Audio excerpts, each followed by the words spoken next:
Buenas tardes, soy el doctor Luis Aguinaga de Tucumán, miembro de mesa directiva de la Federación Argentina de Cardiología, y estoy aquí hoy para dar mi opinión sobre un tema que tiene una gran actualidad, que es motivo de consulta frecuente en los últimos días y que es la relación del intervalo QT medido en el electrocardiograma y el uso de medicamentos para el tratamiento de infección por COVID-19. Debo aclarar que aquí no voy a hablar como electrofisiólogo, sino con una orientación clínica, cardiológica, para médicos en general, para médicos en formación y para el personal sanitario que esté interesado en este tema, por la posibilidad de iniciar tratamiento con estos medicamentos en el tratamiento de COVID. La arritmia relacionada a la prolongación del intervalo QT por medicamentos es esta, la torsión de punta. En esta tira de electrocardiograma continuo podemos ver QT corregido muy prolongado, 0,72, inicio de arritmia ventricular polimorfa, que se llama torsión de punta. Esto tiene un movimiento sinusoidal sobre su eje, cambio de la polaridad, cambio de la magnitud, cambio de la morfología del QRS, en general arritmias autolimitadas, como aquí, pero que en ocasiones puede degenerar en fibrilación ventricular y muerte súbita. Esta es la arritmia a temer cuando el QT se prolonga demasiado, secundariamente algún tipo de fármacos como los que se utilizan para el tratamiento de COVID. Debo insistir en la correcta medición del intervalo QT porque esto genera cierta dificultad cuando se interpreta el electrocardiograma. Para medir el QT debemos marcar el inicio del QRS, como en esta línea punteada, el final de la onda T y aquí el intervalo QT. Debemos identificar y contar las cuadrículas pequeñas, cada una mide 40 milisegundos. Si tenemos 10 cuadrículas por 40 milisegundos serán 400 milisegundos o 0,4 segundos. Para hacer el cálculo de la corrección siempre utilizaremos en segundos. Hay que recordar que siempre hay que medir el QT en la derivación D2 o la derivación B5. Entonces, para calcular el corregido, deberemos utilizar el RR previo, nuevamente 24 cuadrículas por 40 milisegundos, 0,96 segundos. Y luego aquí sí, la fórmula de Basset para la corrección. Entonces, QT medido, 0,4, raíz del RR, que el RR es 0,96, la raíz cuadrada se calcula, en este caso, con la calculadora científica, y este es el resultado, un QT de 0,40 normal. Este es el método tradicional. El que yo les quiero proponer aquí es un método mucho más sencillo usando la tecnología.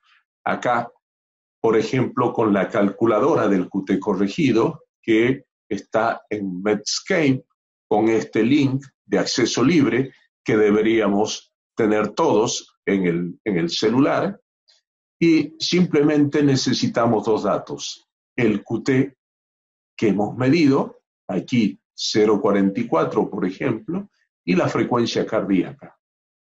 Con esto automáticamente aparece el valor del QT corregido. Esto es así de sencillo, no necesitamos hacer ningún cálculo adicional, ni de raíz cuadrada, ni de fórmula de Basset. Es el QT medido y la frecuencia cardíaca. Es un método simple, es un método accesible, no tiene ningún tipo de filtro, es confiable, está validado y es generalizable. Todos deberíamos tener esto en nuestro celular para hacer mediciones del QT, evitar subdiagnosticar QT prolongado. Y esto nos puede servir no solo para la utilización de estas drogas en COVID, sino para nuestra vida como médicos en general. Y para esto, créanme y les insisto, no necesitamos un arritmólogo para medir un QT correctamente, teniendo este tipo de herramientas. Y es el primer mensaje clínico que yo quisiera transmitirles. Una tercera manera de evaluarlo y que es a simple vista, que es la primera impresión. A veces en la vorágine del trabajo de la unidad coronaria, de las terapias o etcétera, los lugares uno ve muchos electros. Estamos acostumbrados, y este método también está validado, a ver si ya da la impresión de estar prolongado. Y créanme que esto sirve. Si uno mide el intervalo QT, como acá, ¿verdad? Y calcula el RR previo. Si el QT no sobrepasa la mitad del RR previo, ese QT estará normal. En cambio, si uno mide el QT, en un caso exagerado de QT prolongado, ¿verdad? Y este QT pasa esta línea media del RR previo, sabemos que está prolongado. Es una manera fácil de a primera vista tener la impresión de si estamos ante un QT prolongado. Y luego con la fórmula previa, con la calculadora famosa de Metscape, podemos saber exactamente el valor. El segundo mensaje clínico es cómo recordar un valor. Tenemos muchos valores en cardiología, en medicina en general, números normales, etc. Aquí yo les pido que hay un número que hay que recordar, que es el 46. Yo puse una fecha, les puede servir de recordatorio, porque es importante para la medicina el año 46. El año 46 ocurrieron muchas cosas, pero en medicina se instituyó el Día del Médico. A partir de ese día festejamos el 3 de diciembre del 46, a partir de ese año. ¿Y por qué 46? Porque en la medida de QT, 46 es el número a partir del cual el QT corregido en varones empieza a ser prolongado. Luego, si uno recuerda el 46, es muy fácil, 48 mujeres y 50 el de alto riesgo, simplemente sumando 2, pero recordando este 46 de inicio, que es a partir del cual en varones está prolongado. Luego 48 mujeres y 50 el de alto riesgo. Teniendo ese número, relaciónenlo con la fecha de nacimiento de alguien especial o con alguna cosa específica o la edad que tengan ustedes ahora.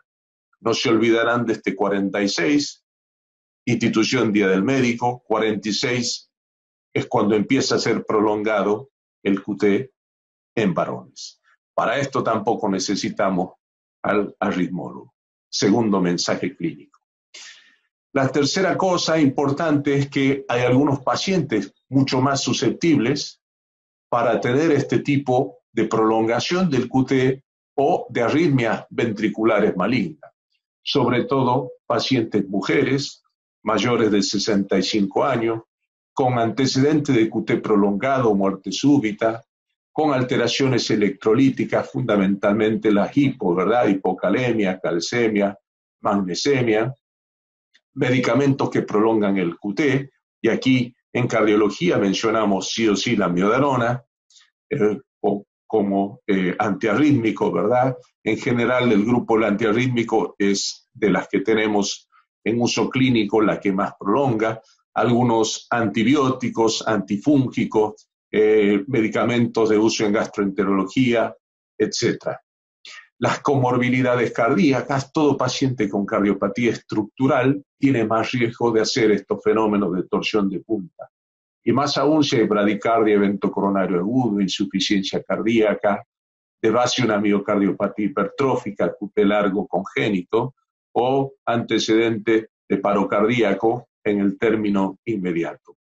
Y de la extracardíaca, la función renal, hepática, hemorragia subaracnoidea, diabetes, todas que tienden a prolongar más el intervalo QT y a generar este tipo de arritmias cuando uno aplica tratamiento farmacológico de este tipo. Luego, hay cierto tipo de recomendaciones para el QT corregido, el uso de estos medicamentos en COVID-19, específicamente hidroxicloroquina y acitromicina. Pero aquí debemos aclarar que para el uso de estos medicamentos debe definirse dependiente de los protocolos formulados por las entidades regulatorias internacionales y locales, así como de cada institución. Nosotros no estamos validando acá el uso de la medicación. Estamos atendiendo a una necesidad de decir cómo se maneja el QT para aplicar ciertos medicamentos. Y aquí voy a citar este documento que se realizó de urgencia y fue publicado de urgencia por la gente de Rochester, de Mayo Clinic, fue publicado hace una semana, sobre una discusión y recomendaciones sobre el QT. Y se establece una lista de chequeo, ¿verdad?, antes de aplicar esta medicación, que fundamentalmente se basa en estos 5 pasos. Evaluar el QT corregido, evaluar los electrolitos, evaluar si hay otros prolongadores de QT en los fármacos y si son necesarios hay que suspenderlos, los factores de riesgo que hemos comentado en las diapositivas previas y la función renal y hepática. Si el QT corregido es normal, podemos iniciar la terapia. Ahora, si el QT corregido está prolongado en un valor mayor a 0,5 segundos o 500 milisegundos, aquí podremos fijar la atención y discutir, evaluar el riesgo-beneficio de utilizar estos medicamentos. Probablemente la mayoría favorezca el riesgo hacia utilizarlo, favorezca el beneficio. Insuficiencia respiratoria versus torsión de punta, créanme, no es tan frecuente salvo asociaciones múltiples de fármacos que se potencian. Hidroxicloroquina y acitromicina son bloqueantes de la corriente de potasio rápida, ¿verdad?, del IKR, y cuando están juntos pueden prolongar mucho el QT, así que uno puede optar por hacer uno de ellos, hidroxicloroquina, sin acitromicina, si esto está muy prolongado, y en caso de arritmia suspender todos los medicamentos que prolonguen el QT. Cuando está este panorama, el monitoreo del QT o de las arritmias es mucho más cercano que cuando inicialmente está normal. Y finalmente dejarles estos links de utilidad. El primero, la calculadora de QT de Medscape, que es absolutamente útil y valiosa, y otra con las drogas que prolongan el QT, sus asociaciones y las precauciones que deberá tener en el uso clínico con nuestro paciente. Eso es todo y espero que sea de utilidad. Muchas gracias.